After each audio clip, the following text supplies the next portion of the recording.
രഥം വലിക്കുന്നതിന്റെ പേരിൽ കൽപ്പാത്തിയിൽ ആനയെ പീഡിപ്പിക്കുന്നുവെന്ന് പരാതി ഉയരുന്നു.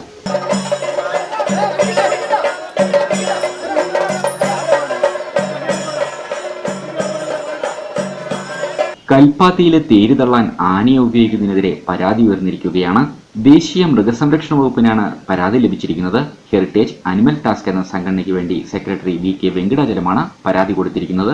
ടൺ കണക്കിന് ഭാരമുള്ള കൽപ്പാത്തിയിലെ വിശാലാക്ഷി സമേത വിശ്വനാഥസ്വാമിയുടെ രഥം തള്ളി നീക്കാൻ 2 ദിവസമാണ് ആനയെ ഉപയോഗിക്കുന്നത്. ഇതാണ് പരാതിയിൽ പറയുന്നത്.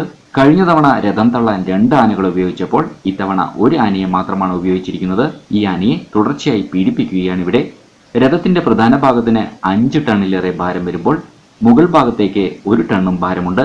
1972 വന്യമൃഗ സംരക്ഷണ നിയമമനുസരിച്ചും 2003 നാട്ടാന പരിപാലന നിയമമനുസരിച്ചും ഇത് തെറ്റും ക്രൂരതയുമാണ്. കാരണം 1000 കിലോയിൽ കൂടുതൽ ഭാരം വലിക്കാൻ ആനയെ ഉപയോഗിക്കരുത് എന്നാണ് ഈ നിയമങ്ങൾ പറയുന്നത്. ഇവിടെ ഇത്തരത്തിൽ അതികഠിനമായ ജോലികൾക്ക് ആനയെ ഉപയോഗിക്കുമ്പോൾ വലിയ വേദനയാണ് ആനയുടെ ശരീരത്തിനും മസ്തകത്തിനും പാദങ്ങൾക്കും ഉണ്ടാകുന്നത്.